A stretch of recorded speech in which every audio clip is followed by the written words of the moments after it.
কোরবানির গুরুত্বপূর্ণ অনেকগুলা মাসালা বলা হবে, একদম মন দিয়ে শুনবেন মাসালাগুলা। প্রথম কথা, সামর্থ্য হওয়ার পরে যদি কেউ কোরবানি না করেন, মুসনাদে আহমদের একটা বর্ণনা আছে, 16 নম্বর খণ্ড 120 নম্বর পৃষ্ঠা। রাসূলুল্লাহ সাল্লাল্লাহু আলাইহি সাল্লাম বলেন, মান ওয়াজাদা সাআ, কারো যদি সামর্থ্য থাকে, থাকার পরেও আলাম ইউদাহি, সে কোরবানি দেয় না, সামর্থ্য আছে কোরবানি দেয় না, ফালা ইয়াকরাবান্না মুসাল্লানা, সে যেন আমাদের ঈদগাহে না আসে।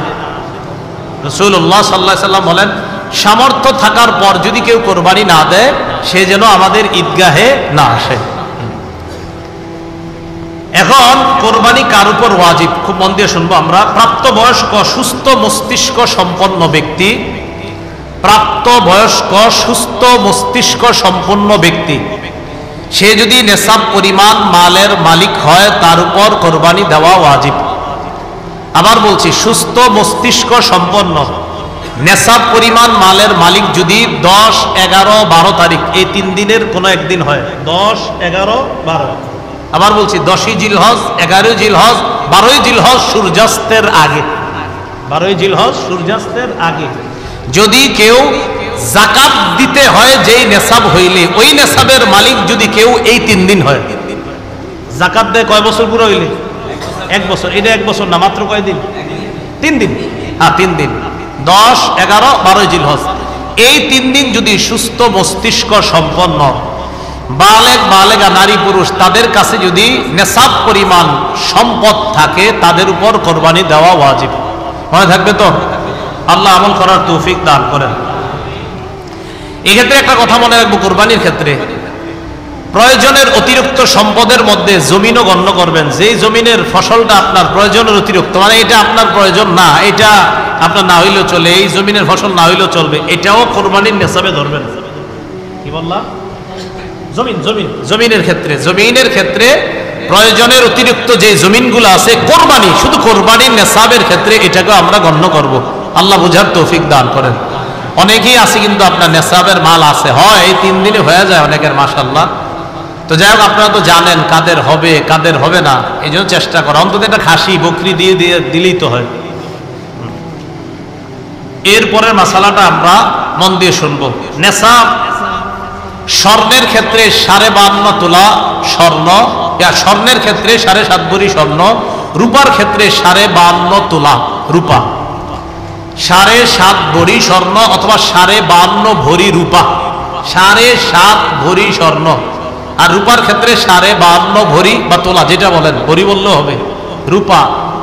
এখন কথা হলো, কারো কাছে কিছু স্বর্ণ আছে, কিছু রূপা আছে, কি আছে বলেন তো? কিছু স্বর্ণ, কিছু রূপা, কিছু টাকা পয়সা আছে, এই সবগুলা মিলাইলে যদি 52.5 তোলা রূপার সমপরিমাণ হয়, কারো কাছে কিছু টাকা আছে, কিছু স্বর্ণ আছে, কিছু রূপা আছে, সবগুলা মিলাইলে তার কাছে 52.5 তোলা রূপার সমপরিমাণ অর্থ আছে, তার উপরও কোরবানি ওয়াজিব। বুঝছেন? কারো কাছে কিছু স্বর্ণ, কিছু রূপা, কিছু টাকা পয়সা, এই সবগুলা মিলাইলে যদি 52.5 তোলা রূপার সমপরিমাণ টাকা হয়, এক্ষেত্রে স্বর্ণ বলবো না, 52.5 তোলা রূপার সমপরিমাণ যদি অর্থ হয়, তার উপরও কোরবানি ওয়াজিব।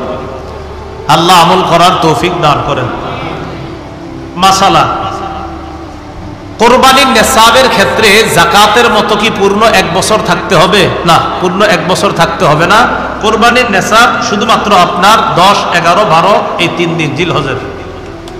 আর জিলহজের 12 তারিখ কি পর্যন্ত জানি? হ্যাঁ, সূর্যাস্ত পর্যন্ত, এই 3 দিন। এবার আসেন নাবালেগের কোরবানি। নাবালেগের পক্ষ থেকে কোরবানি দেওয়া যাবে কিনা?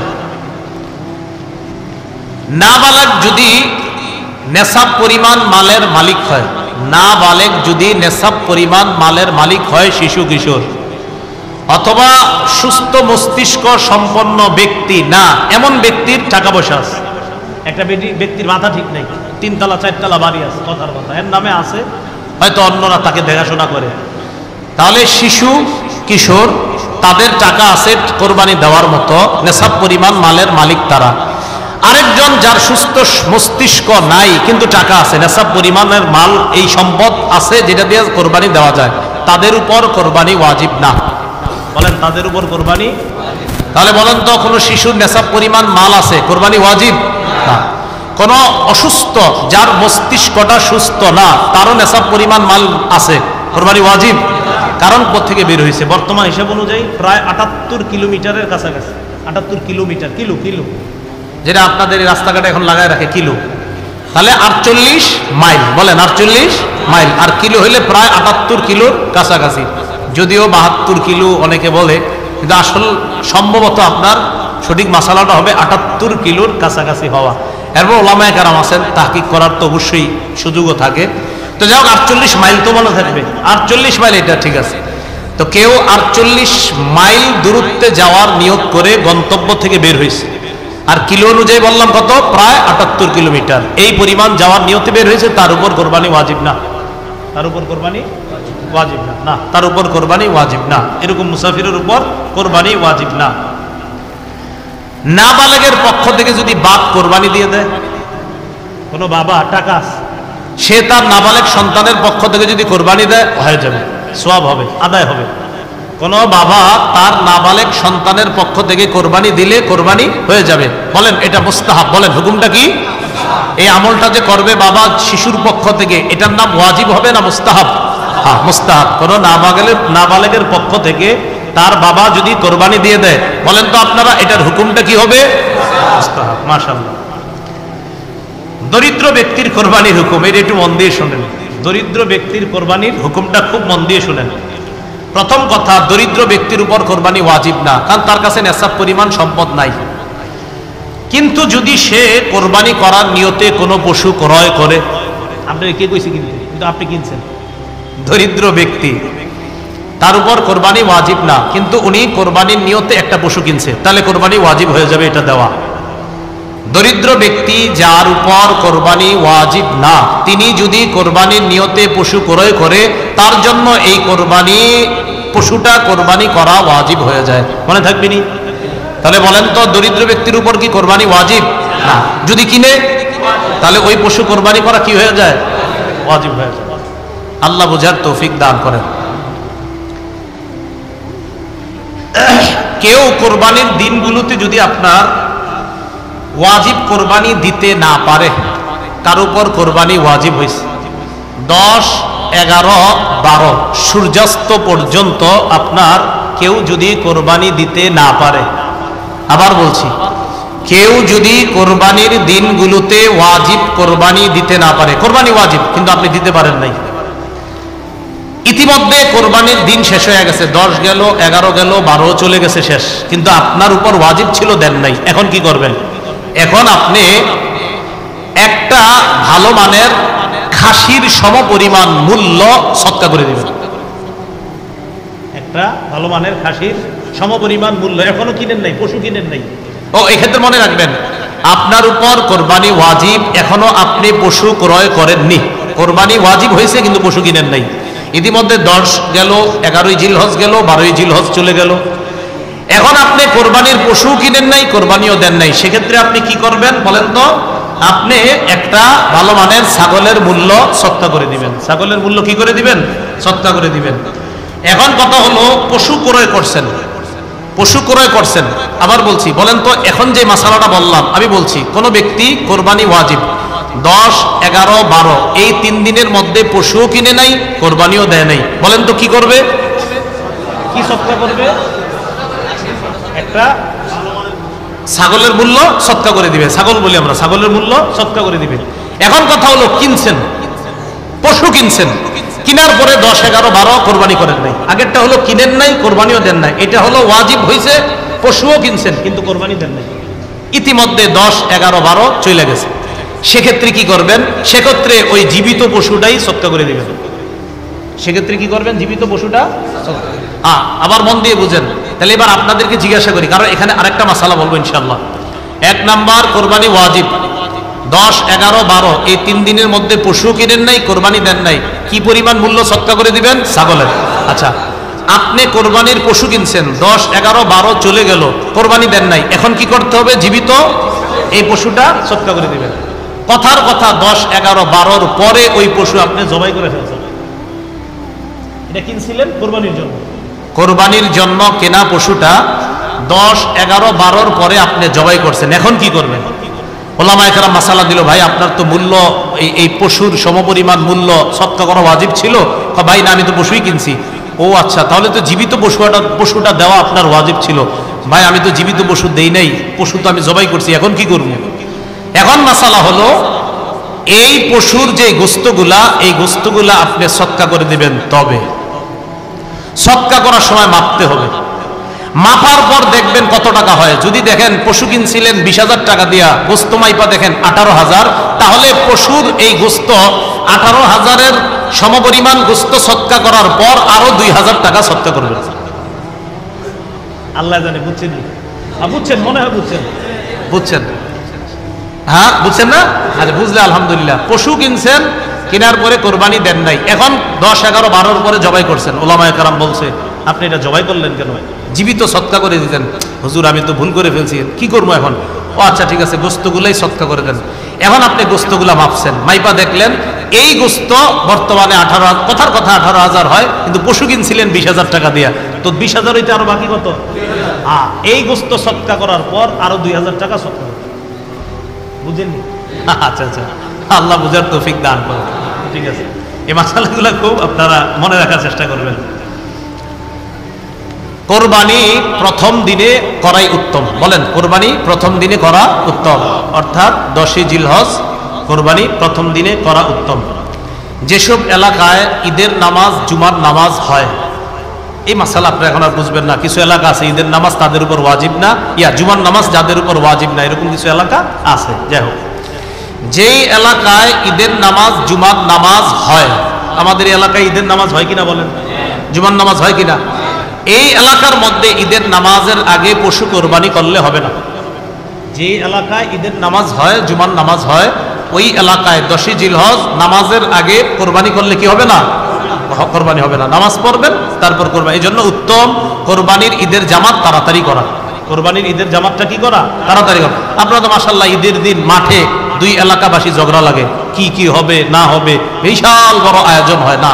কোরবানির ঈদের নামাজ তাড়াতাড়ি পড়বেন, তাড়াতাড়ি পড়ে গিয়ে গুরুত্বপূর্ণ ইবাদত কোরবানি নামক ইবাদতে আমরা অংশগ্রহণ করব। আল্লাহ বুঝার তৌফিক দান করেন। এরপরের মাসালা, রাতে কোরবানি। আচ্ছা, আপনাদেরকে আমি বলি, প্রথম কথা হলো রাতে কোরবানি না করাই ভালো, কিন্তু হয়ে যাবে। তাহলে যদি হয়ে যায় 10 জিলহজ রাতে হবে কিনা বলেন? জি হবে। 11 জিলহজ রাতে হবে। 12 জিলহজ কেন? সূর্যাস্তর পরে আর সময় নেই। এই তো মাশাআল্লাহ, 10 জিলহজ রাতে হবে, 11 জিলহজ রাতে। বাকি উত্তম না, উত্তম হলো দিনে দেওয়া। রাতে আপনার এটা কারাহাত, মাকরুহ লিখেছেন অনেকে, তো রাতে হবে। তাহলে 10 জিলহজ রাতে কেউ যদি দিনে কোরবানি করতে না পারলো, রাতে দিল আদায় হয়ে যাবে। 11 জিলহজ দিনে দিতে পারলেন না, রাতে দিলে আদায় হয়ে যাবে। 12 জিলহজ মাগরিবের পরে দিবেন, আদায় হবে না, কারণ সূর্যাস্তর পরে আর সময় নেই। আল্লাহ বুঝার তৌফিক দান করেন। আপনারা বয়ানের পরে আবার এটা আমার কাছে চাইেন না, কিন্তু হ্যাঁ, এটা আমারই, এই জন্য এটা দেওয়া যাবে না। খালি শোনেন মন দিয়া, এরকম নিয়ত করেন না যে হুজুর না বয়ানের পরে আপনারা কমিটা দিয়ে যান, বাস আমরা একটু নিব না, বিষয়টা কিন্তু এমন না। মন দিয়া শোনেন। আচ্ছা আচ্ছা আচ্ছা, এটা বুঝে বুঝে লিখছি তো, এই জন্য আপনাদের দেওয়া তো যাবে না।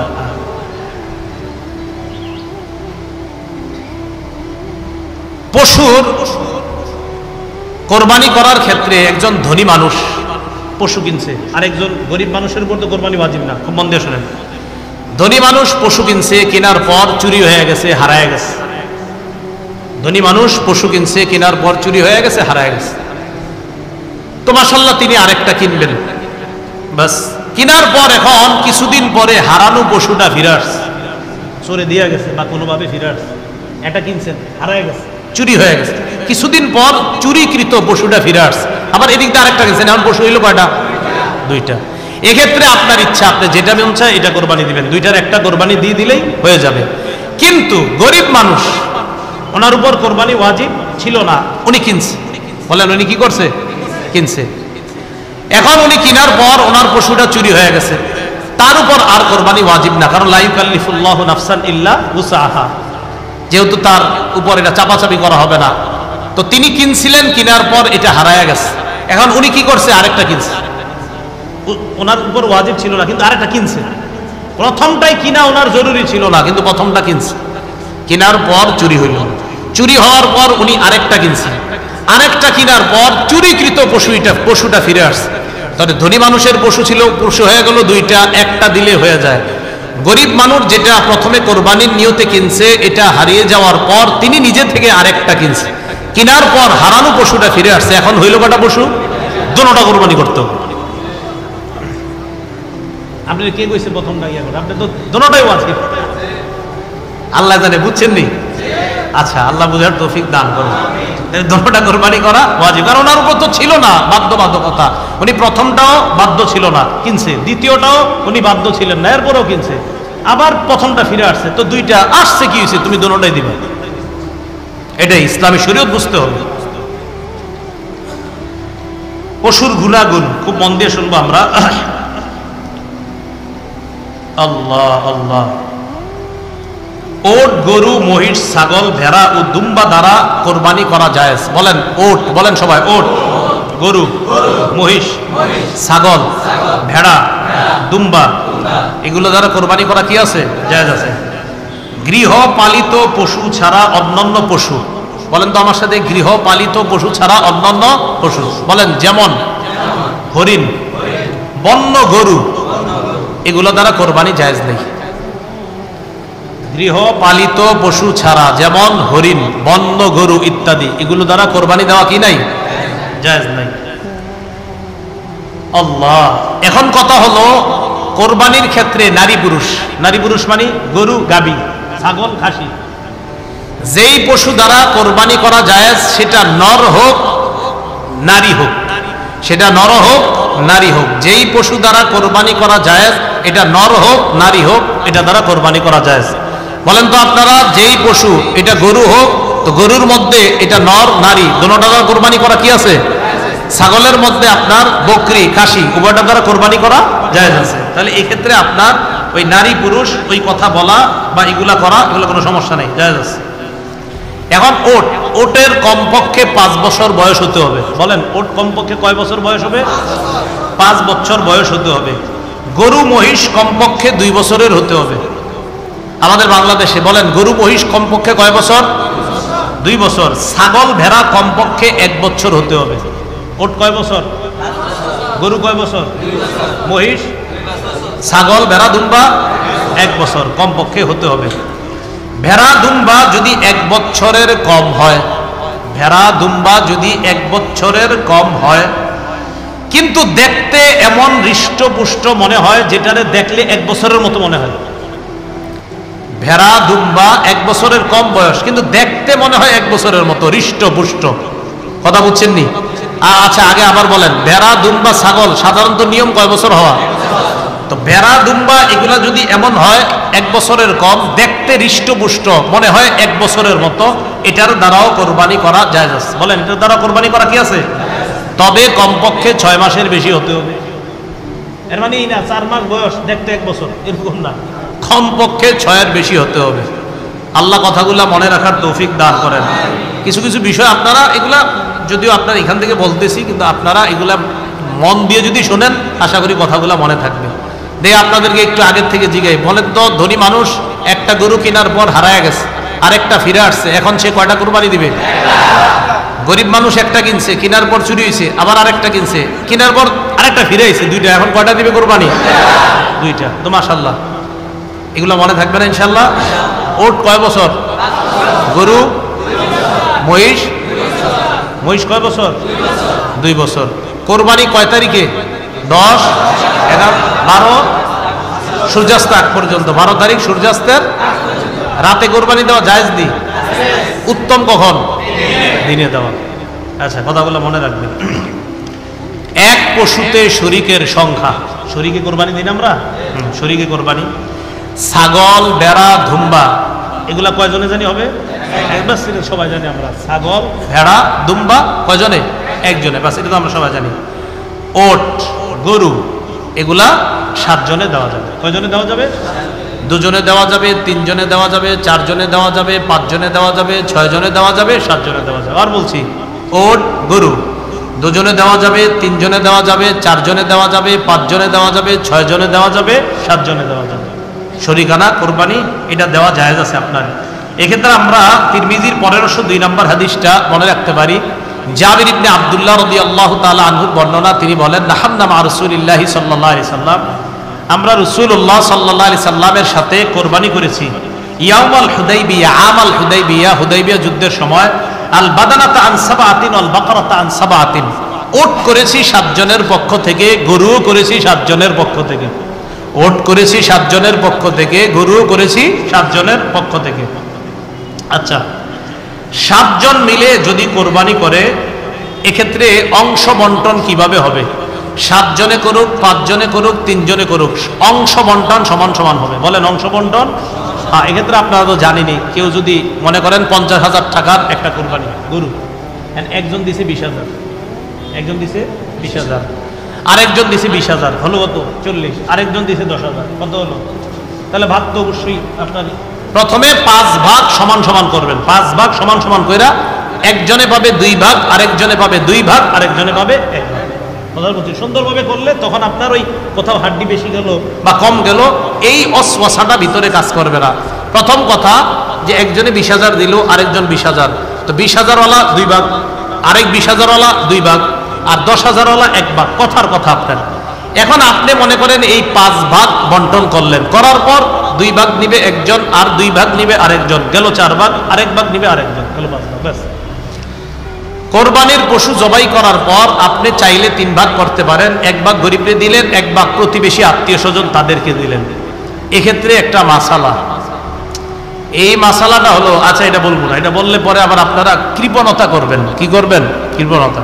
এটা দরকার নেই, ঠিক আছে, মাথায় আসছিল, দরকার নেই। হ্যাঁ, বন্টন করেন, বন্টন করেন, গরিবরেও দিয়েন, প্রতিবেশীদেরকেও দিয়েন, বাস এটাই রাখেন। বন্টন করেন, প্রতিবেশীদেরকে দিয়েন, সবাইরে দিয়েন। হ্যাঁ, ঠিক আছে, দিবেন।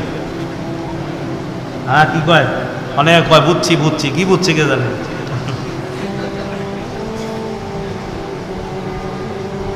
হ্যাঁ, কি বুঝছে? আচ্ছা আচ্ছা।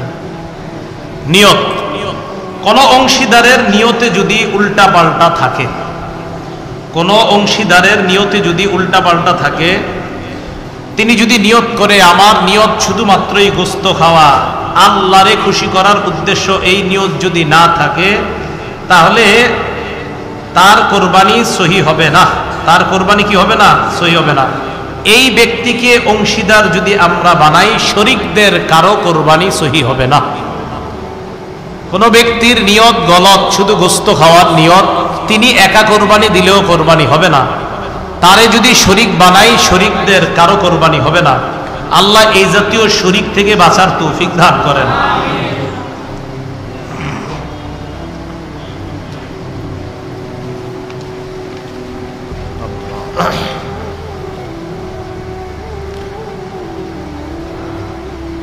শরীকদের উপার্জন যদি অধিকাংশ কারো উপার্জন হারাম হয় অথবা পুরাটা হারাম হয়, 5 জনে কোরবানি দিলেন, 7 জনে দিলেন, 3 জনে দিলেন, এই শরীকদের কারো অংশ উপার্জন যদি বেশির অংশ হারাম হয় অথবা পুরাটা হারাম হয়, তাহলে তারে না নেওয়া, তার কারণে কারো কোরবানি হবে না।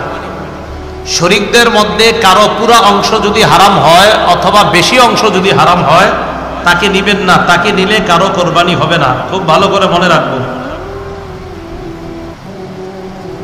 এখন কথা, যদি আপনাদের মধ্যে কেউ এমন করেন, একটা ওট বা গরু কোরবানি দেওয়ার নিয়তি কিনছেন, আপনি ধনী, তো একা একা কিনছেন, ওটটা বা গরুটা কিনছেন 2 লাখ টাকা দিয়ে, এক্ষেত্রে আপনি এই গরুটা বা ওট এটা কেনার পরে অন্য কাউকে শরীক যদি চান, বানাতে পারবেন। কোন ধনী মানুষ যদি একা একটা পশু কিনেন, কেনার পরে যদি আপনি কাউকে শরীক বানাইতে চান, অনেক বড় অঙ্ক দিয়ে কিনছেন, কেনার পর যদি শরীক বানাতে চান, তাহলে শরীক করা যাবে কিনা? হ্যাঁ, শরীক করা যাবে। তবে এক্ষেত্রে একটা কথা আপনাকে বলি, আমি 2 লক্ষ টাকা দিয়ে একটা গরু কিনলাম, এখন আপনাদের একজনকে আমি শরীক বানাইলাম। কত টাকা? 20,000 টাকা দিয়ে শরীক হয়েছেন, তাহলে আমার 1,80,000, আপনার 20। এক্ষেত্রে আসলে উত্তম হলো আপনার এই 20,000 টাকা আমি নিয়ে সৎকা করে দেওয়া উত্তম। এটা আমি সৎকা করে দেওয়া উত্তম। কথার কথা, যদি না দেই হবে উত্তম, উত্তম সৎকা করা উত্তম, না করলেও সমস্যা নাই। বাকি তাকে যেহেতু শরীক বানাইলাম, আপনার গোস্ত ইত্যাদি সে খেতে পারবে, এটা কোনো সমস্যা নেই। বাকি উত্তম হলো ওনার এই অংশটা, এতটুকু অংশ আমি সৎকা, কারণ আমি প্রথমে একা দেওয়ার নিয়তি কিনছিলাম, পরে একজনের শরীক বানাইছি, উত্তম হলো ওনার টাকাটা সৎকা করে দেয়, বাকি গোস্ত কিন্তু খাওয়া যাবে। আবার সৎকা যদি নাও করা জায়েজ আছে, টাকাটা যদি সৎকা না করে তাও জায়েজ আছে। আরেকটা মাসালা আমরা খুব মন দিয়ে শুনবো, কোরবানির পশু কেমন হওয়া উচিত? কোরবানির পশু হৃষ্টপুষ্ট হওয়া উত্তম। বলেন কোরবানির পশু কি হওয়া উত্তম? তিরমিজি শরীফের 1496 নম্বর হাদিসের বর্ণনা, আবু সাঈদ খুদরি রাদিয়াল্লাহু তাআলা আনহুর বর্ণনা, দহা রাসূলুল্লাহ সাল্লাল্লাহু আলাইহি ওয়াসাল্লাম বিকাবশিন আকরানা ফাঈলিন। রাসূলুল্লাহ সাল্লাল্লাহু আলাইহি ওয়াসাল্লাম শিং বিশিষ্ট মোটা তাজা হৃষ্টপুষ্ট একটা দুম্বা কোরবানি করলেন। কি করলেন? হৃষ্টপুষ্ট শিং বিশিষ্ট আপনার একটা প্রাণী কোরবানি করলেন। খোরা পশুর কোরবানি, খোরা বুঝেননি? হ্যাঁ, ল্যাংরা পশুর কোরবানি খুব মন দিয়ে শুনবেন। যেই পশু 3 পায়ে চলতে পারে, 1 পা মাটিতে রাখতে পারে না অথবা ভর করতে পারে না, যে পশু 3 পায়ে চলতে পারে, পা কয়টা? 3 পায়ে চলে, 1 পায়ে চলতে পারে না অথবা পা মাটিতে রাখতে পারে না, এমন পশু দিয়ে কোরবানি করা জায়েজ নেই। এমন পশু দিয়ে কোরবানি করা কি নাই? জায়েজ নাই। তিরমিজির 1497 নাম্বার হাদিসের মধ্যে আছে, হেদায়া যারা পড়ছেন এই হাদিসগুলো একদম ওখানে খুব সুন্দরভাবে আসছে, দেখবেন হেদায়া রাবের মধ্যে, নাবে মনে হয় না, সালেস না রাবে হবে, মনে নেই এখন, হেদায়া রাবি হওয়ার কথা, একদম দেখবেন একের পর এক। মাসালাগুলো তো তালেব ইলমদের পুরো মুখস্থ থাকা দরকার। হ্যাঁ, একদম আমার পুরো এবারত সবাই মুখস্থ ছিল, মুখস্থ থাকা দরকার। হেদায়া দেখবেন ওই জায়গায় রাবে মনে হয়, কিতাবুল আব রাবে, হেদায়া রাবেতে। তা আপনারা দেখবেন কোরবানির মাসালাগুলা খুব সুন্দরভাবে লেখছে। তালেব ইলমদের উচিত এই শিরোনামের কালো কালো অংশগুলা মুখস্থ করে রাখা। কালো অংশগুলা কোন কিতাবের? কুদুরির। আর কোন কিতাবের? তো কুদুরি ব্যাখ্যা না এটা? হ্যাঁ, এই তো কালো অংশগুলা মুখস্থ করে রাখা দরকার, খুব ভালো এটা। তিরমিজি শরীফের 1497 নম্বর হাদিসের বর্ণনা, রাসূলুল্লাহ সাল্লাল্লাহু আলাইহি ওয়াসাল্লাম বলেন, লা ইউদহা বিল আরজাই বাইয়িনুন যালউহা ওয়ালা বিল আওরাই বাইয়িনুন আওরুহা। যেই পানি এমন খোরা যার খোরাটা স্পষ্ট, এমন অন্ধ যার অন্ধত্ব স্পষ্ট, চোখে দেখে না, এই প্রাণী দ্বারা কোরবানি করা জায়েজ নেই। তাহলে এমন খোরা, যেই খোরা তার খোরামি স্পষ্ট, যেই খোরা 3 পায়ে চলতে পারে, 1 পায়ে চলতে পারে না অথবা 1 পা মাটিতে রাখতে পারে না, এমন প্রাণী দ্বারা কোরবানি দেওয়া জায়েজ নাই। দাঁত নাই যে পশু, মন দিয়ে শোনেন, দাঁত নাই, যে পশুর একটি দাঁতও নাই অথবা এত বেশি দাঁত পড়ে গেছে ঘাস বা খাদ্য ইত্যাদি চিবিয়ে খেতে পারে না, এমন পশু দ্বারা কোরবানি করা জায়েজ নাই। আবার শুনেন, যে পশুর দাঁত একেবারে নাই অথবা এমন কিছু দাঁত আছে যেই দাঁত দ্বারা সে ঘাস বা খাদ্য চিবাতে পারে না, ভালোভাবে চিবিয়ে খেতে পারে না, এমন পশু দ্বারা কোরবানি করা জায়েজ নাই। এজন্য পশু কেনার সময় চোখ চেক করবেন, কান চেক করবেন, লেজ চেক করবেন, দাঁত চেক করবেন, এগুলা ঠিক আছে কিনা, শিং চেক করবেন। আল্লাহ সকলকে পশু কেনার ক্ষেত্রে সতর্কতা অবলম্বন করার তৌফিক দান করেন। দাঁত নাই এমন পশু আমরা কোরবানি দিব না। এবার আসেন, যে পশুর শিং ভেঙে গেছে, শিং ছিল ভেঙে গেছে, এই পশুর ব্যাপারে কি মন দিয়ে শুনে। শিং যদি গোড়া থেকে ভাঙে, পশুর শিং একদম গোড়া থেকে ভাঙছে, ভাঙার কারণে তার মস্তিষ্ক ক্ষতিগ্রস্ত হয়েছে। পশুর শিং একদম গোড়া থেকে ভাঙছে, ভাঙার কারণে তার মস্তিষ্কে ক্ষতিগ্রস্ত হয়েছে, এমন পশু দ্বারা কোরবানি করা জায়েজ নেই। বলেন তো, শিং একদম উঠে গেছে, এমন ভাবে ভাঙছে যে তার মস্তিষ্কে ক্ষতিগ্রস্ত হয়েছে, এমন পশু দ্বারা কোরবানি করা কি হবে না? জায়েজ হবে না। পক্ষান্তরে যে পশুর অর্ধেক শিং বা কিছু শিং ফেটে বা ভেঙে গেছে, অর্ধেক শিং বা কিছু শিং ফেটে গেছে বা ভেঙে গেছে, অথবা একেবারেই শিং উঠে নাই, আবার বলছি শিং আছে কিছু ফাটছে বা কিছু ভেঙে গেছে, শিং আছে কিছু ফাটছে কিছু ভাঙছে, গোড়া থেকে না, উপর থেকে কিছু ফাটছে কিছু ভাঙছে, অথবা হালকা একটু ফাইটে গেছে, অথবা যে পশুর শিং একেবারেই উঠে নাই, এই জাতীয় পশু দ্বারা কোরবানি করা জায়েজ আছে। কথাটা বুঝছেননি সবাই? আচ্ছা বলেন তো, যে পশুর শিং গোড়া থেকে ভাঙছে, এমন ভাবে ভাঙছে তার মস্তিষ্কে ক্ষতি হয়েছে, এই পশু দ্বারা কোরবানি? যে পশুর শিং হালকা ফাইটে গেছে, উপর থেকে হালকা ভেঙে গেছে, অথবা পশুর শিং উঠেই নাই, এই পশু দ্বারা কোরবানি?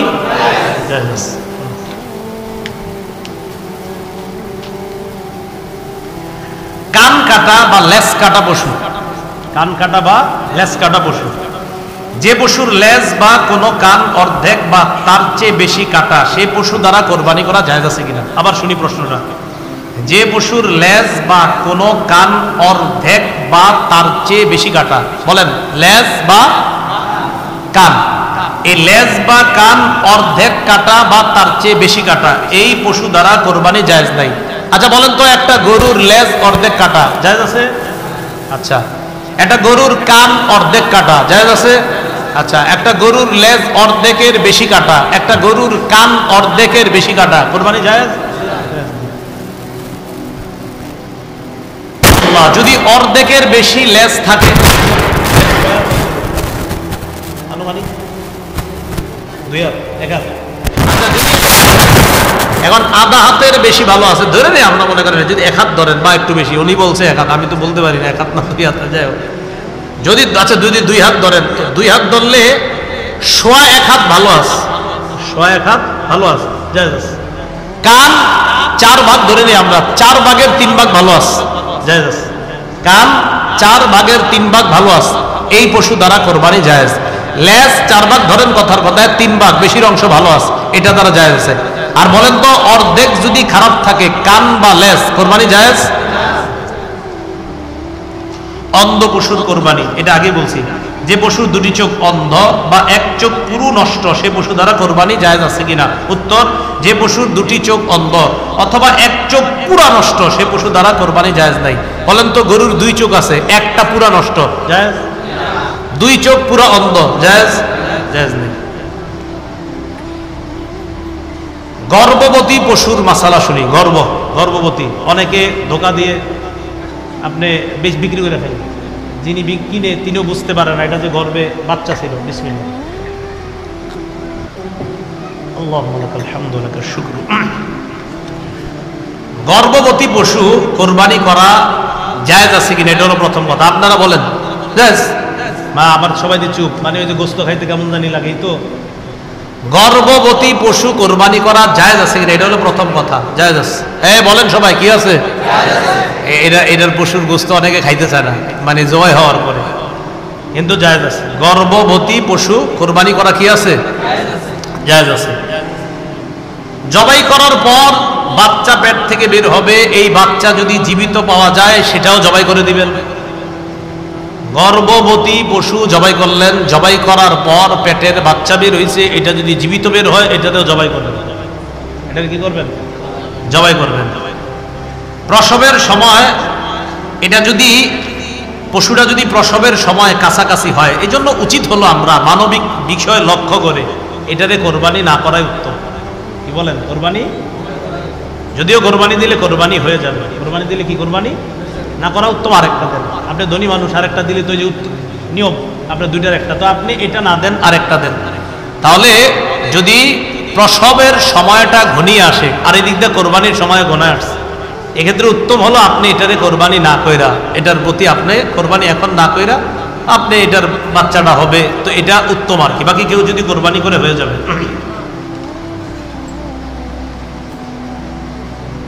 কোরবানির নিয়তে ভালো পশু কিনছেন, কেনার পর যদি এমন কোনো দোষ দেখা যায় যার কারণে কোরবানি জায়েজ হবে না, তাহলে এই পশু দ্বারা কোরবানি জায়েজ হবে না।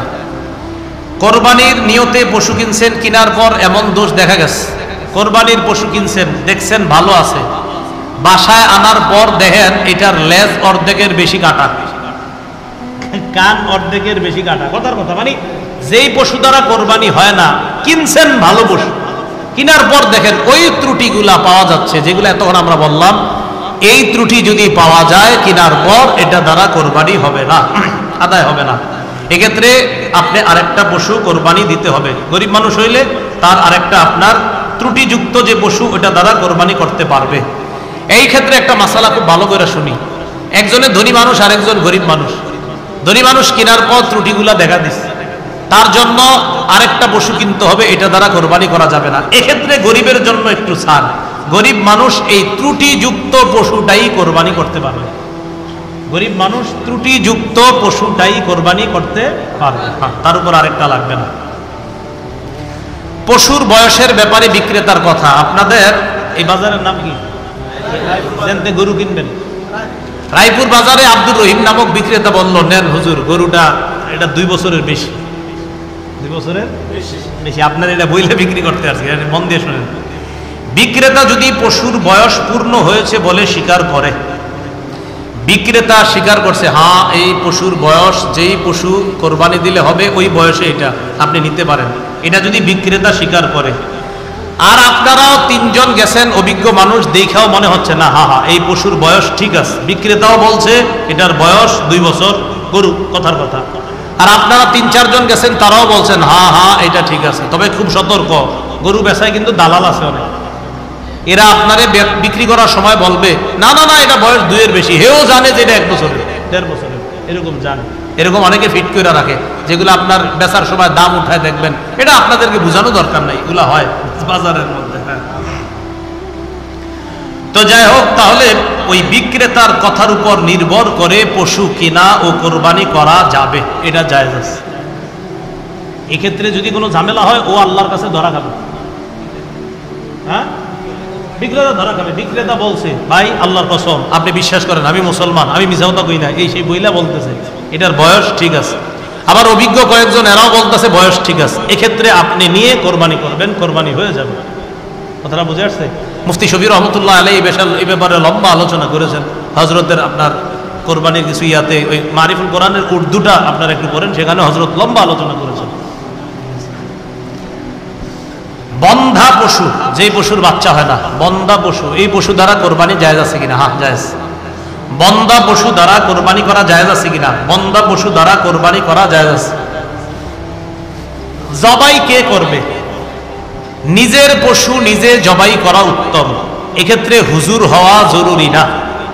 ইমাম সাহেবরা রাখবেন না, কথার কথা না না, ঠিক আছে। আবার এই ক্ষেত্রে শোনেন, ইমাম সাহেব যারা জবাই করবে তাদেরকে পারিশ্রমিক দিবেন, অবশ্যই দিবেন, হাতের কষ্ট, হাতের কামাই এটাও দিবেন। হুজুরা খুশি তো এটা অবশ্যই, এটা অবশ্যই, এটা ভালো, এটা হাতের কামাই, হাতের কষ্ট, এই কষ্টের পারিশ্রমিক অবশ্যই আপনারা দিবেন। তো যাই হোক, যার পশু তিনি নিজে এটা জবাই করা উত্তম, নিজের পশুটা নিজে জবাই করা উত্তম, এটা ভালো। দোয়াটা পড়ে নিব আমরা, ইন্না সালাতি ওয়া নুসুকি ওয়া মাহইয়ায়া ওয়া মামাতি লিল্লাহি রাব্বিল আলামিন লা শারীকা লাহু ওয়া বিযালিকা উমিরতু আনা আউয়ালুল মুসলিমিন, হলো কোরআনের আয়াত, আনা মিনাল মুসলিমিন হলো দোয়া। হ্যাঁ, আউয়ালুল মুসলিমিন সূরা আনামের 162-63 নম্বর আয়াত, আর দোয়াটা হলো ওয়া আনা মিনাল মুসলিমিন। হ্যাঁ, আউয়ালুল মুসলিমিন হলো কোরআনের আয়াত, আর আনা মিনাল মুসলিমিনটা হলো নবীজির দোয়া। ঠিক আছে না? ঠিক আছে। জবাইয়ে একাধিক ব্যক্তি যদি শরীক হয়, খুব মন দিয়ে শুনবো, জবাই করার ক্ষেত্রে যদি একাধিক ব্যক্তি শরীক হয়, ওলামায়ে কেরাম যখন জবাই করতে যায়, পশুর গলার মধ্যে এইভাবে না থাকেন, চাকুটা ছুরিটা রাখার পর পাশে যিনি কসাই বা কেউ থাকে, উনি কি করেন, হুজুর আপনি একটু ছোঁয়া দিয়ে যান, বাকিটা আমি দেখতেছি। আরে হয় কিনা? আচ্ছা, এদের ওলামায়ে হযরত যারা, ইমাম সাহেব যারা আপনারা করবেন, আপনারা ওই রগটা পরিপূর্ণ কাটার চেষ্টা করবেন, যেই রগটা কাটলে আপনার গরুর বা প্রাণীর প্রাণটা যায়, ওটা পর্যন্ত অন্তত যেন আমরা ওই ধারালো চাকু ছুরিটা চালাইতে পারি, এই চেষ্টাটা আমরা করব। হ্যাঁ, এক্ষেত্রে যদি আপনি কিছু শরীক হওয়ার পর কসাই অথবা এলাকার যারা আপনারা শরীক হবেন, যদি কথার কথা জবাই 2 জন যদি শরীক হন বা 3 জন শরীক হন, সেক্ষেত্রে বিসমিল্লাহ আল্লাহু আকবার দুজনই বলবেন। ভাই বুঝছেন নি? আপনি 2 জন শরীক হইলেন, হুজুর আপনি ছোঁয়া লাগান, আমি আসি, হুজুরে ছোঁয়া লাগাইলে হুজুরে বিসমিল্লাহ আল্লাহু আকবার বলবে, আপনি ছোঁয়া লাগাবেন, আপনিও বিসমিল্লাহ আল্লাহু আকবার বলবেন। আরে বুঝছেন নি? হ্যাঁ, বিসমিল্লাহ আল্লাহু আকবার আপনিও বলবেন। হাদিসে আছে আপনার আনাস ইবনে মালিক থেকে বর্ণনা, রাসূলুল্লাহ সাল্লাল্লাহু আলাইহি ওয়াসাল্লাম আপনার বিকাবশাইনে আমলাহাইন, দহা বিকাবশাইনে আমলাহাইন, রাসূল সাল্লাল্লাহু আলাইহি ওয়াসাল্লাম 2টা প্রাণী জবাই করেছে, সাম্মা ওয়া কাব্বারা, রাসূল সাল্লাল্লাহু আলাইহি ওয়াসাল্লাম বিসমিল্লাহ আল্লাহু আকবার বলেছেন। তো যাই হোক, এক্ষেত্রে আমরা বিসমিল্লাহ আল্লাহু আকবার, বিসমিল্লাহটা অবশ্যই বলবো, এই কথাটা আমরা মাথায় রাখবো। আরেকটা বিষয়, বলার সময় আমরা গ্রামগঞ্জের অনেক মানুষ এমন করি, যদিও এটা আপনারা না বুঝেই করেন, আব্দুর রহমান ভাই আপনার গরু কিভাবে কোরবানি দিব বলেন। তা আব্দুর রহমান আরো 4-5 জন আছে, ওনারা এসে বলে, হুজুর নামগুলো এখানে লেখা আছে, এই 5 নামেই কোরবানি হবে, বলি কিনা এটা পৃষ্ঠাতে, হুজুর এই 5 নামে হবে, নেন, এই 7 নামে হবে, এই 3 নামে হবে, নেন, এরকম হয় কিনা? আচ্ছা, এক্ষেত্রে আমরা বাংলাটা এভাবে না বলে আমরা বলবো, বলেন আমার সাথে বলেন, বলেন এই 5 জনের পক্ষ থেকে, বলেন এই 3 জনের পক্ষ থেকে, আমার পক্ষ থেকে, আমার আব্বার পক্ষ থেকে আল্লাহর নামে জবাই করব। তাহলে 3 নামে এভাবে বলবো না, আমরা বলবো 3 জনের পক্ষ থেকে আল্লাহর নামে, 5 জনের পক্ষ থেকে আল্লাহর নামে, 3 জনের পক্ষ থেকে আল্লাহর নামে। এখন থেকে যদিও এটা মানুষ না বুঝেই করতো যে হুজুর আসলে তো উদ্দেশ্য এটাই আল্লাহর নামে জবাই, কিন্তু ওই না বুঝা বইলা ফেলে আর কি, হুজুর 3 নামে 5 নামে এবার বলবো, আমরা বলবো 3 নামের পক্ষ থেকে আল্লাহর নামে, 5 নামের পক্ষ থেকে আল্লাহর নামে। কথাটা মনে থাকবে না ইনশাআল্লাহ? তাহলে বলেন তো কার নামে জবাই হবে? কার পক্ষ থেকে? বলেন আমাদের। কার নামে জবাই হবে আর কাদের পক্ষ থেকে? এবার সুন্দরভাবে বলি, বলেন কার নামে জবাই? কার পক্ষ থেকে? বলেন বান্দার পক্ষ থেকে। কার পক্ষ থেকে? কার নামে? কার পক্ষ থেকে? এবার মনে রাখবো, তো আর ঝামেলাগুলো হয় না আমাদের। কোরবানির পশু দিকে, পশু যেটা, এটা জবাই করার আগে উপকৃত হওয়া যাবে কিনা? আপনি কিনে আনছেন, এখন এটা হাল চাষ করতে নিয়ে গেলেন, কথার কথা এটা আনছেন, যেহেতু আনছি আমার ঘরে 5-6 দিন থাকবো, এটা 10-12 দিন বান্ধা রাখলাম, তো কালকে সকালে নিয়ে যাই একটু হাল চাষ করি, দেখি না কেমন হয়। খুব মন দিয়ে শুনি, দুধ ইত্যাদি আসবে, আসবে ইনশাল্লাহ আসবে, একটু সবুর করেন, সব আসবে। কোরবানির পশু কেনার পর বা নির্দিষ্ট করার পর তা থেকে উপকৃত হওয়া জায়েজ আছে কিনা, এটা হলো কথা। না, জায়েজ নেই। বলেন পশু কেনার পর তা থেকে উপকৃত হওয়া কি নাই? জায়েজ নাই। হাল চাষ করা, আরোহণ করা, পশম কাটা ইত্যাদি, আপনি এটার উপর একটু বইলেন, বইয়া দেখলেন, আমার একটা ছবি তোলো, ফেসবুকে দাও, এইগুলো করবেন না, ঠিক আছে না ইনশাল্লাহ? এগুলো আমরা করবো না। আর কোরবানির দিন তো মাশাআল্লাহ জবাই কইরা ওই গায়ে রক্ত ফেসবুকে দিয়ে দেয়, মানে আমি বুঝি না এটার ফায়দা কি, এইটা করেন কেন? আপনি কার জন্য জবাই করছেন? পরে দেখাইলেন সবাই যে আমি আল্লাহর জন্য জবাই করছি। যদি সত্যি আল্লাহর জন্য কইরা দেয় ফের, এটা আপনি ভালো জানেন। ফেসবুকে যারা এটা দেন, কয়জনে এই নিয়তে দেন, দেখো আল্লাহরে খুশি করলাম, ছুরিটা এমনি রয়ে রাখছেন আর এই রক্ত একটু লেগে রয়েছে দিকে, এগুলো করেন না। আসলে এগুলো বাড়াবাড়ি হয়ে যায় আমাদের, আসলে সত্যি বাড়াবাড়ি হয়। কি দরকার আছে বলেন? বাড়াবাড়িগুলো আমাদের না করা, আল্লাহ হেফাজত করেন। কোরবানির পশুর দুধ, এটাও একটা উপকার। দুধ খাওয়া, দুধ খাওয়া একটা উপকার না? আরে কয় উপকার না? হ্যাঁ, দুধ এমন খাদ্য, যেই খাদ্য মানুষের খাদ্যের চাহিদাও পূরণ করে, পানির চাহিদাও পূরণ করে। পৃথিবীর একমাত্র খাদ্য যেই খাদ্য মানুষের খাদ্যের চাহিদা পূরণ করে, পানির চাহিদা পূরণ করে। সবচেয়ে বড় প্রমাণ, আমরা সবাই নাবালেগ অবস্থায় শুধু দুধ পান করছি। আমরা সবাই 2 বছরের আগে শুধু দুধ পান করছি। ওই দুধ দিয়ে আল্লাহ এই বাচ্চা অবস্থায়, শিশু অবস্থায় আমাদের খাদ্য পানি উভয়টার চাহিদা রব কুদরতিভাবে পূরণ করে দিয়েছেন। আল্লাহ বলেন মিন বাইনি ফারতি ওয়া দামিন লাবানান খালিসান সাইগাল লিশারিবিন। শোনো, এই দুধ আমি কোত্থেকে বের করি জানো? কয় 2 নাপাকের মাঝখান থেকে, একটা হলো গোবর, আরেকটা হলো রক্ত। কয় মানুষ একটু কোরবানির পশুর দুধ পান করা যাবে না। বলেন কোরবানির পশুর দুধ পান করা যাবে না। এখন কথা হলো, জবাইয়ের সময় কাছায় গেছে, আগামীকাল কোরবানি, 1 দিন পরে কোরবানি, 2 দিন পরে জবাইয়ের সময় কাছায় গেছে। এক্ষেত্রে যদি পশুর দুধ দহন না করি, পশুটার কষ্ট হবে। দহন না করলে পশুটার কষ্ট হবে, কারণ দুধ দহন না করলে কষ্ট হবে। সেক্ষেত্রে প্রথমে চেষ্টা করব ঠান্ডা পানি তার ওলানের মধ্যে দিব। বলেন ঠান্ডা পানি ওলানের মধ্যে দিব। ঠান্ডা পানি দুধের ওলানে, পশুর ওলানে দিলে তার কষ্টটা কম হয়। তার কষ্ট কি হয়? কম হয়, এবং দুধ বন্ধ অনেকটা হয়ে যায়। তো ঠান্ডা পানি আমরা ওলানের মধ্যে দিব। কথা বুঝে আসছে? ঠান্ডা পানি ওলানের মধ্যে দিব, এটা হলো প্রথম কথা। আর যদি মনে হয় কাছাকাছি আইসা গেছে, পশুর দুধ দহন না করলে কষ্ট হবে না, দহন না করাই উচিত, বাস দহন করা দরকার নেই, এটা আমরা দহন করব না, এমনি রেখে দিব। কথার কথা যে দহন করলে হয়, না করলে হয়, না করলে সমস্যা নাই, তো দহন করার দরকার নাই, পশুর দুধ দহন করার দরকার নাই, এই কথাটা আমরা মাথায় রাখবো।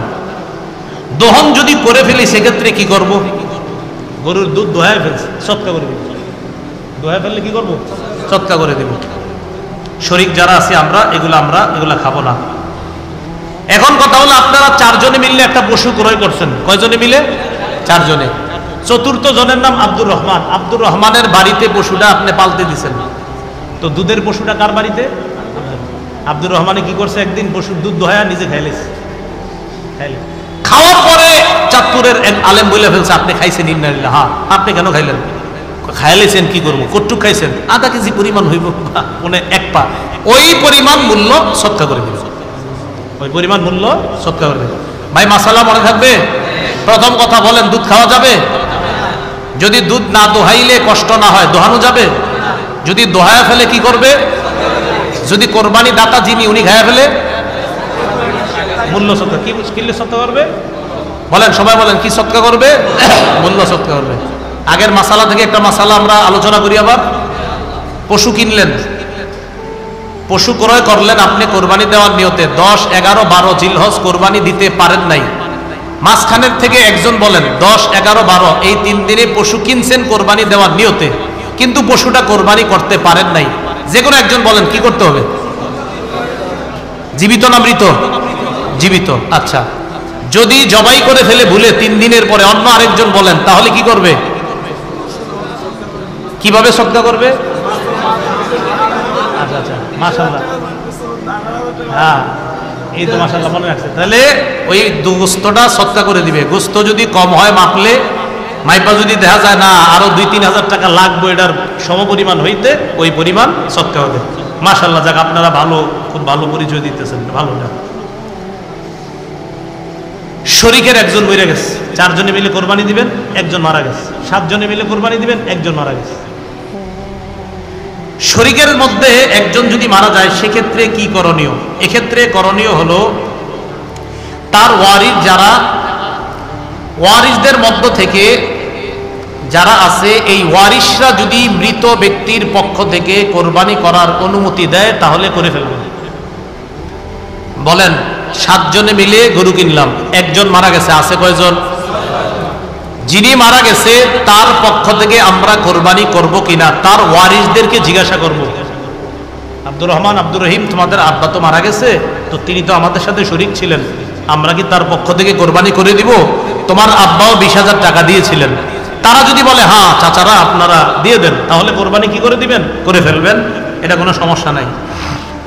আর যদি তার সন্তানরা বলে না আমাদের আব্বা যে টাকাটা দিয়েছে 20,000 টাকা, ওই টাকার কোরবানির অনুমতি আমাদের পক্ষ থেকে নাই, তাহলে এক্ষেত্রে কি করবেন? তাদেরকে ওই বাবার টাকাটা ফেরত দিয়ে দিবেন। বাবার টাকাটা কি করে দিবেন? কেন বলেন তো? কারণ ওই বাবার টাকার মালিক এখন ওয়ারিসরা। টাকার মালিক কারা? ওয়ারিসরা মালিক। এজন্য ওয়ারিসরা যদি অনুমতি দেয় ওই মৃতের পক্ষ থেকেই ওই মৃতের পক্ষ থেকেই কোরবানি করবেন। আর যদি অনুমতি না দেয় অবশ্যই টাকাটা আপনারা বাকি 6 জন মিলে ফেরত দিয়ে দিবেন। এটা মনে রাখবেন ইনশাআল্লাহ।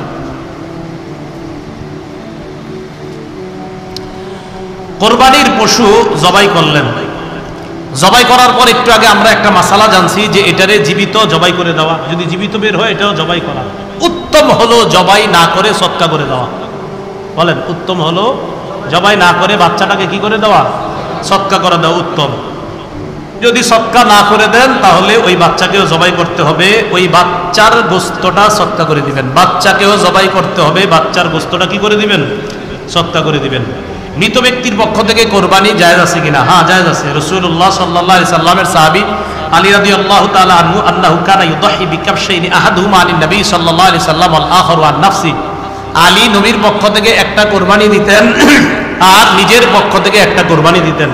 আল্লাহ রাসূল ইন্তেকাল করার পরেও নবীর পক্ষ থেকে একটা দিতেন, নিজের পক্ষ থেকে একটা দিতেন। কোরবানির গোশত জমিয়ে রাখা যাবে কিনা? আমাদের সমাজে একটা প্রচলন আছে যে 3 দিনের বেশি কোরবানির পশুর গোশত জমায়ে রাখা যায় না। অনেকে বলে আর কি, এটা একদম ফাও কথা। কোরবানির পশুর গোশত 3 দিনের বেশিও জমায়ে রাখতে পারবেন। গত বছরের গোশত এবছরও পর্যন্ত যারা জমায়ে রাখছেন, যদি মনে করেন হুজুর এটা খাবো না, না হলে আমার দিয়ে দিন, কি করা? কথার কথা, মনে করে এটা খাওয়া যায় না। অনেকে আকিকার গোশত খাইতে চায় না। কিসের গোশত? তা আমি আমার মসজিদে যখন আলোচনা করছি আকিকার গোশত, তো অনেক আকিকার গোশত খামো, তো যখন বলছি আমি কই না খাইলে আমারে পাঠাই দিয়েন, তখন সবাই খায়। তাহলে ঠিক আছে, আপনি যেহেতু খাইবেন তার মানে এটা খাওয়া জায়েজ আছে। আকিকার গোশত খাইতে চান, আমি বললাম আকিকা যার, ও যদি খাইতে পারে ওরেও খাওয়াইবেন। ও তো পারে না, বাচ্চা মানুষ আর কি পারবে? তো কথার কথা, যার আকিকা ও পারবে। এক কাজ করবেন, বাচ্চা 7 দিনের দিন আকিকা দেন না, ফ্রিজে রেখে দিবেন, এটা বড় হইলে খাওয়াই দিবেন। যার আকিকা ও খেতে পারবে, বাপও খেতে পারবে, মা খেতে পারবে, দাদা দাদি সবাই খেতে পারবে, গরিবরাও খেতে পারবে, কোনো সমস্যা নাই। তো অনেকে কয় হুজুর যে খেতে পারবে, হ্যাঁ। তো আমি যখন বলছি ঠিক আছে না খাইলে আমারে দিয়ে দেন, তখন না না ঠিক আছে তাহলে খাওয়া যাবে, আমি খাই, তাহলে এটা খাওয়া যাবে, 3 দিনের বেশি জমায়া এটা খাওয়া যাবে। আরেকটা বিষয়, কোরবানি শরীকে করলে অবশ্যই পাল্লা দিয়ে ওজন করবেন, অবশ্যই কোরবানি শরীকে করলে অবশ্যই ইনসাফের সাথে ওজন করবেন, ইনসাফের সাথে ওজন করবেন, এটা মাথায় রাখবেন। ইনসাফের কারো উপর যেন কোনো জুলুম না হয়, এটা খুব সতর্ক থাকা, এই কথাগুলো খুব মাথায় রাখবেন। আল্লাহ, আরেকটা মাসালা শুনি আমরা, গোস্ত চর্বি, বলেন গোস্ত চর্বি, এগুলা কোরবানির গোস্ত চর্বি ইত্যাদি বিক্রি করা জায়েজ আছে কিনা? না, বিক্রি করা জায়েজ নাই। কোরবানির গোস্ত চর্বি এগুলা বিক্রি করা জায়েজ নাই। যদি কেউ ভুলে বিক্রি করে ফেলেন পূর্ণ মূল্য সদকা করে দিতে হবে। কোরবানির গোস্ত বেচা জায়েজ নাই, চর্বি বেচা জায়েজ নাই, যদি বেচেন মূল্য সদকা করতে হবে। জবাইকারীকে চামড়া গোস্ত ইত্যাদি দেওয়া, এই বিষয়টা খুব ভালোভাবে শুনি। জবাইকারী, কসাই বা কাজে সহযোগিতাকারীকে চামড়া গোস্ত বা কোরবানি পশুর কোনো কিছু পারিশ্রমিক হিসাবে দেওয়া জায়েজ নাই। আবার বলছি, জবাইকারী, কসাই বা সহযোগিতাকারীকে চামড়া গোস্ত কোরবানির পশুর কিছু গোস্ত পারিশ্রমিক হিসাবে দেওয়া যাবে কিনা? বলেন সবাই, যাবে না। তাহলে বলেন তো, জবাইকারী, কসাই বা কাজে সহযোগিতাকারী এদেরকে চামড়া গোস্ত অথবা কোরবানির পশুর কোনো কিছু পারিশ্রমিক হিসাবে দেওয়া যাবে? যাবে না, জায়েজ নাই। আল্লাহ, পারিশ্রমিক দেওয়ার পর যাদেরকে দিয়ে কাজ করাইছেন, পারিশ্রমিক দেওয়ার পর চলে গেছে, বাস আপনার পাশের বাড়ির চাচাতো ভাইয়েরা কাজ করছে বুঝতে, তো এরা চলে গেছে, চলে যাওয়ার 2-3 দিন পরে ডাক দিচ্ছেন, কিরে কি অবস্থা, গোস্ত টোস্ত খাইছো? কথার কথা, হ্যাঁ আলহামদুলিল্লাহ আল্লাহ খাওয়াইছে। 1 প্যাকেট আপনি হাদিয়ার নিয়তে দিয়ে দিলেন, আপনি রেখে দিচ্ছেন যে ওরে এটা হাদিয়া দেবো, তো বললেন না এটা তোমার হাদিয়া, কথাটা বুঝেন, কিন্তু পারিশ্রমিক হিসাবে দিবেন না। এরপরে আপনার যদি মনে হয় না আমি হাদিয়া হিসাবে ওরে 1-2 প্যাকেট গোস্ত দিব, তাহলে এটা দিয়ে জায়েজ আছে। কিন্তু সাবধান, যিনি কাজ করবে তিনিও এই নিয়ত রাখতে পারবে না যে কিছু পাবো, আর যিনি দিবেন তিনিও এই নিয়ত রাখবেন না যে ওরে পারিশ্রমিক হিসাবে কিছু দিব, নাউজুবিল্লাহ, এই নিয়ত করাই যাবে না। 500 টাকা পারিশ্রমিক হলে 500 পারিশ্রমিক দিতেই হবে, 1000 পারিশ্রমিক হলে পারিশ্রমিক 1000 দিতেই হবে। এরপরে আপনার মন চাইলে আপনি হাদিয়া দেন, কোনো সমস্যা নাই। মোট কথা, গরুর কিছু দিয়ে, পশুর কিছু দিয়ে হাদিয়া দেওয়া জায়েজ, কিন্তু পারিশ্রমিক দেওয়া জায়েজ না, কথাটা মনে রাখবেন। আল্লাহ, অস্ত্র জবাই করবো যে অস্ত্র দিয়ে, ধারালো অস্ত্র দ্বারা জবাই করা উত্তম। রাসূলুল্লাহ সাল্লাল্লাহু আলাইহি সাল্লাম বলেন, ইন্নাল্লাহা কাতাবাল ইহসানা আলা কুল্লি শাই, আল্লাহ সব জিনিসের উপর অনুগ্রহ করা এটা বিধিবদ্ধ করেছেন, এমনকি পশু জবাই করার ক্ষেত্রেও। ফাইদা কাতালতুম, তোমরা যখন হত্যা করো, আও যাবাহতুম, অথবা জবাই করো, ফাহসিনু যিবহা, জবাই করবা সুন্দরভাবে, ফাহসিনু, তোমরা সুন্দরভাবে জবাই করবা। এর মানে অন্য বর্ণনায় রাসূল বলেন, ওয়াল ইউহিদ্দা আহাদুকুম শুফরাতা, তোমাদের প্রত্যেকে যেন অস্ত্রটা ভালোভাবে ধার করে নেয়, এই অস্ত্র দিয়ে যেন জবাই করে, পশুটা যেন তাড়াতাড়ি তার জানটা বের হয়। এইভাবে আমরা এমন অস্ত্র দিয়ে আমরা জবাই করব। জবাইয়ের পর পশুর অবস্থা, অনেকে নিস্তেজ হওয়ার আগেই ছুরি একটা নিয়ে কি করে খালানো শুরু করে, ওই যে চামড়াটা, হ্যাঁ আপনার বাস, মানে এখনো যায় না, ওইটা এখনো নাড়তেছে, পা শুরু করছে, আরেক জায়গায় 2 বছর শুরু করছে। এর এই কথাটা খুব মন দিয়ে শোনেন, নিস্তেজ হওয়ার আগে চামড়া খসানো বা অন্য কোনো অঙ্গ কাটা মাকরুহ। আচ্ছা বলেন তো, কোরবানি কার জন্য করি? তো এই কাজে মাকরুহ কাজ কেন করবো? কোরবানি কার জন্য করি?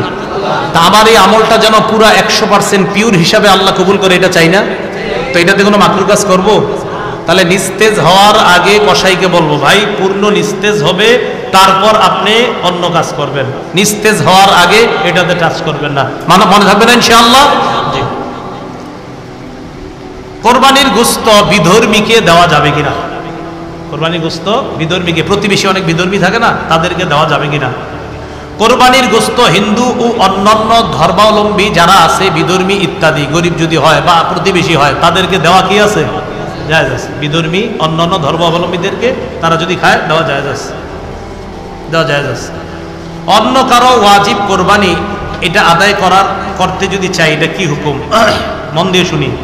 অন্যের ওয়াজিব কোরবানি দিতে চাইলে ওই ব্যক্তির অনুমতি নিতে হবে কিনা? হ্যাঁ, অন্যের ওয়াজিবকৃত কোরবানি দিতে হলে ওই ব্যক্তির অনুমতি নিতে হবে। ওই ব্যক্তির কি নিতে হবে? অনুমতি নিতে হবে, অন্যথায় ওই ব্যক্তির কোরবানি আদায় হবে না।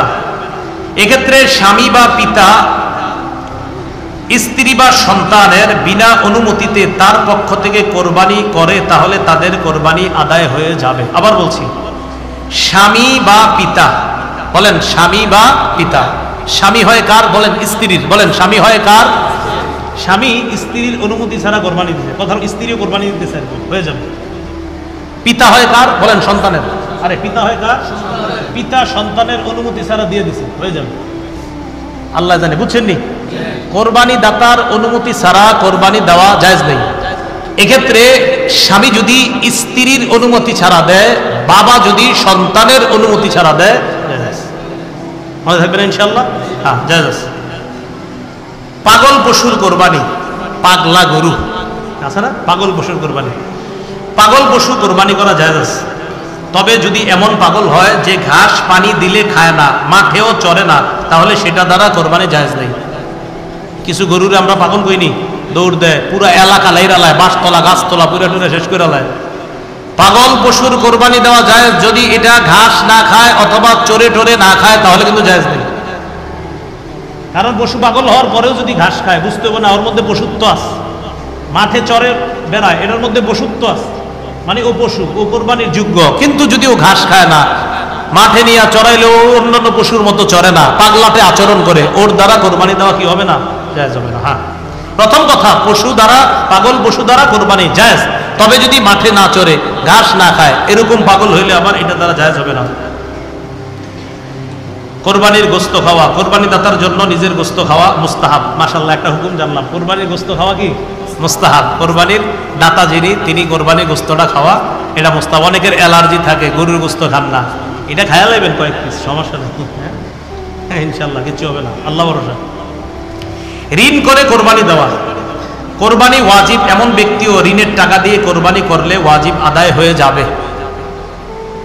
এমনি আপনার উপর কোরবানি ওয়াজিব, আবার যদি আপনি ঋণের টাকা দিয়ে কোরবানি দেন, কথার কথা, তাও কোরবানি ওয়াজিব আদায় হয়ে যাবে। আপনি তো জানেন যে আমি ঋণ হইলে কি হবে, 5-10 লাখ টাকা আছে না, অনেকে লেনদেন করে, ওনাদের তো ব্যাপার না এটা, এই ঋণ আদান প্রদান হয়ে থাকে। দেখবেন অনেক ব্যবসায়ী আছে প্রতিনিয়ত তাদের 5-10 লাখ ঋণের আদান প্রদান। তো এই জাতীয় ব্যক্তিরা ঋণের টাকা দিয়ে যদি কোরবানি দেয়, আদায় হয়ে যাবে। ওই তো জানে যে আমি তো টাকা দিয়েই দিব, আদায় হয়ে যাবে। হাজিদের উপর ঈদুল আজহার কোরবানি, যে সকল হাজি কোরবানির দিনগুলোতে মুসাফির থাকবে তাদের উপর ঈদুল আজহার কোরবানি ওয়াজিব নয়। যে হাজি কোরবানির দিনগুলোতে মুসাফির থাকবে, আচ্ছা এটা অন্য মাসালা, আপনার যদি মুসাফির থাকে। এখন মাশাআল্লাহ হাজি সাহেবরা আর মুসাফির না, ওখানে যাওয়ার পরে নিয়ত করে আপনার প্রায় 30 দিনের নিচে কেউ না, অনেকে আছে 10 দিন থাকে, 15 দিনের নিচে হলে তো মুসাফির। তো অনেকে আছে আপনার 6 দিন 7 দিন থাকে, এটা ভিন্ন মাসালা। যদি মুসাফির না হয়, আর আমরা জানছি মুসাফিরের উপর কোরবানি ওয়াজিব হয় না। হ্যাঁ, তো যে সকল হাজি কোরবানির দিনগুলোতে মুসাফির থাকবে তাদের উপর ঈদুল আজহার কোরবানি ওয়াজিব না। কিন্তু যে হাজি কোরবানির কোনোদিন মুকিম থাকবে, সামর্থ্যবান হলে তার উপর ঈদুল আজহার কোরবানি দেওয়া জরুরি হবে। এটা এই মাসালাই এখন আদায় করে সবাই। নবী করিম সাল্লাল্লাহু আলাইহি সাল্লামের পক্ষ থেকে কোরবানি করা, সামর্থ্যবান ব্যক্তি রাসূল সাল্লাল্লাহু আলাইহি সাল্লামের পক্ষ থেকে কোরবানি করা উত্তম, এটা বড় সৌভাগ্যের বিষয়। সামর্থ্যবান ব্যক্তি রাসূলুল্লাহ সাল্লাল্লাহু আলাইহি সাল্লামের পক্ষ থেকে কোরবানি করা উত্তম, এটা সৌভাগ্যের বিষয়। আচ্ছা, খাসিকৃত ছাগল দ্বারা কোরবানি, খাসিকৃত বুঝেননি? খাসি করা হয় না, খাসি করা হয়, এটা কেমনে কই আপনাদেরকে, যাই হোক আর কি, খসিয়া যেটাকে বলা হয়, খাসিকৃত কোরবানি দ্বারা এই কোরবানি করা যাবে কিনা? খাসিকৃত ছাগল দ্বারা কোরবানি করা এটা জায়েজ আছে, উত্তম, কোনো সমস্যা নেই। জীবিত ব্যক্তির নামে কোরবানি, এর মানে হলো যেমনি ভাবে মৃতের পক্ষ থেকে ইসালে সওয়াবের উদ্দেশ্যে কোরবানি করা জায়েজ, তেমনি ভাবে জীবিত ব্যক্তির পক্ষ থেকেও ইসালে সওয়াবের উদ্দেশ্যে নফল কোরবানি করা জায়েজ আছে। এই কোরবানির গোশত দাতা ও তার পরিবারও খেতে পারবে। জীবিত ব্যক্তির পক্ষ থেকে নফল কোরবানি, অমুক জীবিত ব্যক্তির পক্ষ থেকে নফল কোরবানি দেওয়া জায়েজ আছে। এই ক্ষেত্রে কোরবানি দাতা ইত্যাদি সবাই গোশত খেতে পারবে। বিদেশে অবস্থানরত ব্যক্তির কোরবানি, বিদেশে অবস্থানরত ব্যক্তির জন্য নিজ দেশে কোরবানি করা না অন্য দেশে কোরবানি করবে? উত্তর, বিদেশে অবস্থানরত ব্যক্তির জন্য নিজ দেশে বা অন্য দেশে যে কোনো কোথাও কোরবানি জায়েজ আছে। আপনাদের ছেলে থাকে সৌদি আরব, এখন সে যদি চায় এদেশে দিতে পারবে, সে যদি চায় ও দেশেও দিতে পারবে, কোনো সমস্যা নেই। হ্যাঁ, কোরবানির বিক্রির যে অর্থ, এটা চামড়া বিক্রির অর্থ, এটা আমরা সদকা করে দিব। এই ক্ষেত্রে আপনারা চামড়া বিক্রি না করে আশেপাশে মাদ্রাসাগুলো আছে ওগুলাতে আপনারা এতিমখানায় সদকা করে দিবেন, এটাই উত্তম হয়। যদি বিক্রি করে ফেলেন তাহলেও এটা সদকা করে দিবেন। হ্যাঁ,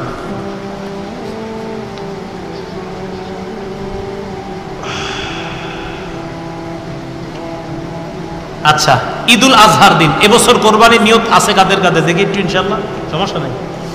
হ্যাঁ, আচ্ছা, ঈদুল আজহার দিন সর্বপ্রথম কোরবানির গোশত দিয়ে প্রথম খানা শুরু করা সুন্নত। ঈদুল আজহার মানে আপনি কোরবানি দিবেন, তা আপনার জন্য উত্তম হলো, সুন্নত হলো সর্বপ্রথম কোরবানির গোশত দিয়ে খানা শুরু করা, এটা উত্তম।